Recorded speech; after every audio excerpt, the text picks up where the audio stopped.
देखिए, हम तो ये प्रार्थना करेंगे कि गीता जी हमारी व्यक्तिगत भाभी हैं, कम से कम वहाँ जाएं तो अच्छे से रहें और वहाँ से जल्दी इधर उधर नहीं जाए, वहीं टिके रहें। कोई पार्टी को खामियाजा नहीं उठाना पड़ेगा, पार्टी सागर है। ये सरकार बनी थी हसीन सपने दिखा करके कि हर साल 5 लाख नौकरी देंगे, बेरोजगारी भत्ता देंगे, और आज सच्चाई क्या है कि ये कोयला बेच रही है, बालू बेच रही है, पत्थर बेच रही है, वहाँ से भी पेट नहीं भरा तो इसने ट्रांसफर और पोस्टिंग का उद्योग लगा करके पैसा वसूली किया। भाजपा ने यहाँ के युवाओं का करियर बर्बाद कर दिया।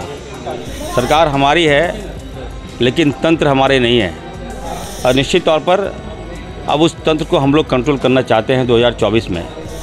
जो जेसीएससी हुआ और जेपीएससी को बर्बाद भाजपा ने किया। देखिए, हम तो ये प्रार्थना करेंगे कि गीता जी हमारी व्यक्तिगत भाभी हैं, कम से कम वहाँ जाएं तो अच्छे से रहें और वहाँ से जल्दी इधर उधर नहीं जाए, वहीं टिके रहें।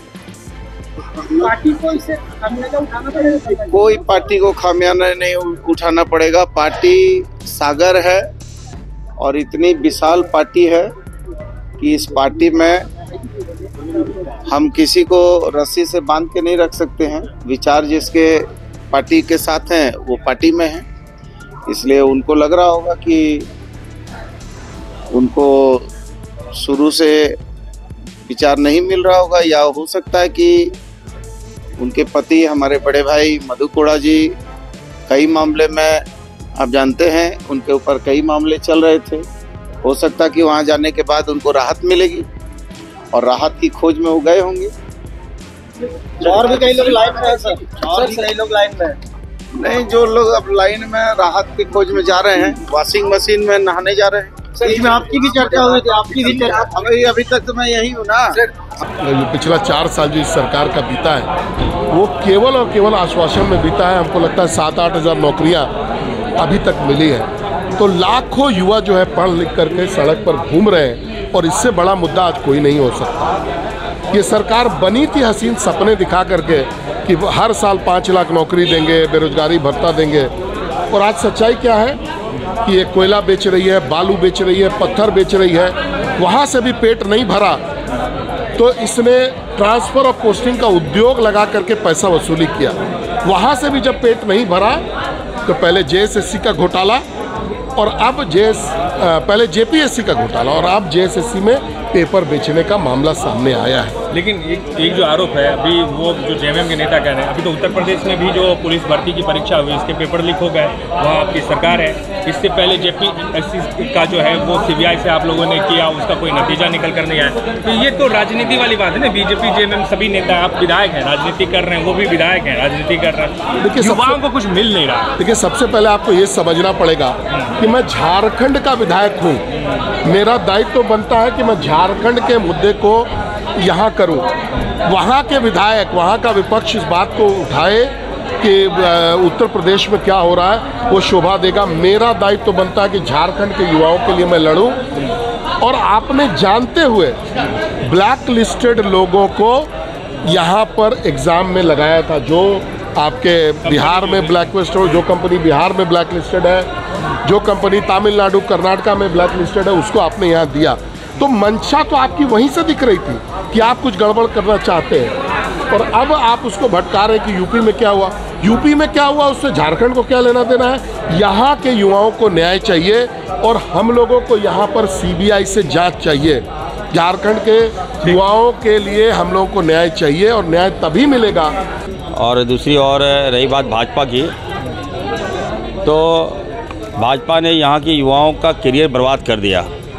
सरकार हमारी है लेकिन तंत्र हमारे नहीं है, और निश्चित तौर पर अब उस तंत्र को हम लोग कंट्रोल करना चाहते हैं 2024 में।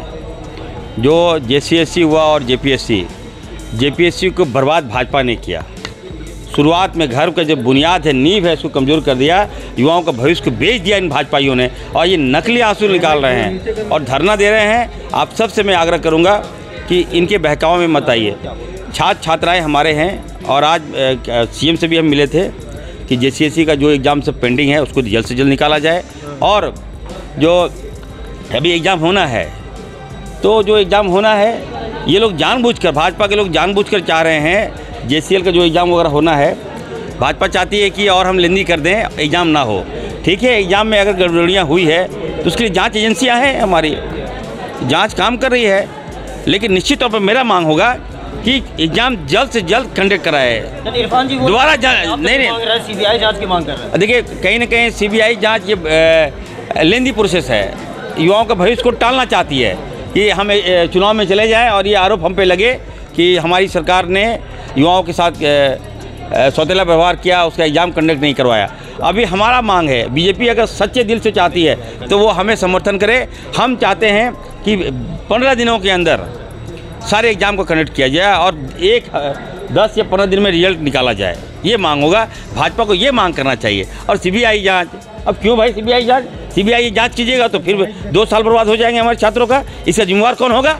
ये भाजपा के लोग होंगे। मैं आपके माध्यम से कहना चाहता हूँ, तमाम झारखंड के तमाम युवाओं से कहना चाहता हूँ, ये भाजपाइयों को आप लोग दूर रहिए। आप लोग, हमें चिंता है युवाओं की, हमें इरफान जी गड़बड़ी तो हुई है ना, ये तो गड़बड़ी हुई तो मैं कहाँ नहीं मान रहा हूँ। गड़बड़ी हुई तब ने दोबारा एग्जाम की मैं मांग कर रहा हूँ, और गड़बड़ी कहाँ नहीं हुई। उत्तर प्रदेश में गड़बड़ी हुई, क्या भाजपा बैठेंगे क्या उसके? उत्तर प्रदेश में करोड़ युवाओं का भविष्य के साथ खिलवाड़ हुआ, क्या भाजपा बैठेंगी क्या? होगी तो झारखंड में भी गड़बड़ी होगी। नहीं, उसकी चिंता हमें है। मैं बीजेपी को कहना चाहता हूँ कि आप गड़बड़ी पकड़ रहे हैं तो आप मांग कीजिए ना कि सरकार से कि जल्द एग्ज़ाम करा दे।